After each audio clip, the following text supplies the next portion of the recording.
بسم اللہ الرحمن الرحیم۔ السلام علیکم ورحمۃ اللہ وبرکاتہ۔ تمام معزز سامعین و ناظرین کو انفارمیشن پوائنٹ کے پلیٹ فارم پر ایک دفعہ پھر سے خوش آمدید کہتے ہیں۔ سامعین و ناظرین، ہماری آج کی ویڈیو کے اندر ہم جانیں گے سینے کی جلن کو دور کرنے کا سادہ سا طریقہ۔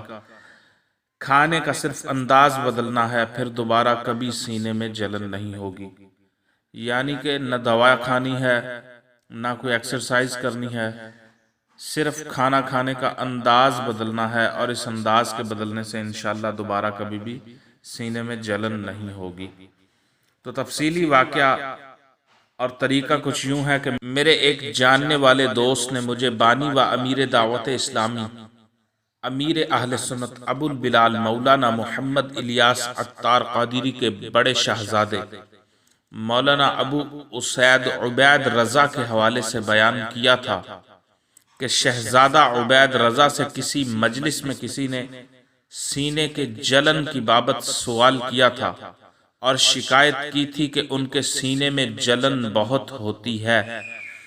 تو میرے یہ دوست بھی اس مجلس میں موجود تھے، تو وہ بیان کرتے ہیں کہ مولانا عبید رضا عطاری قادری نے کھانا کھانے کا انداز بدلنے کی بات کی تھی، اور ان کا بتایا ہوا طریقہ اب تک جتنے بھی احباب نے اپنایا ہے ان کو دوبارہ کبھی سینے میں جلن کی شکایت نہیں ہوئی۔ طریقہ یہ ہے کہ جب بھی کھانا کھائیں تو ایک لقمہ روٹی کا سالن کے ہمراہ کھائیں اور دوسرا لقمہ بغیر سالن کے روکھا ہی کھا جائیں۔ اسی طرح جب تک کھانا کھائیں ایک لقمہ سالن کے ساتھ اور دوسرا لقمہ روکھا کھائیں، یعنی بغیر سالن کے کھا جائیں۔ کھانا کھانے کے دوران یہ عمل بار بار دہراتے رہیں، ایک لقمہ سالن کے ساتھ اور دوسرا لقمہ روکھا۔ اور اسی طرح جب آخری 3 نوالے یعنی لقمے رہ جائیں تو وہ بھی سالن کے ساتھ مت کھائیں، بلکہ روکھی روٹی کے ہی آخری 3 نوالے لے لیں، روکھے کھا لیں بغیر سالن کے۔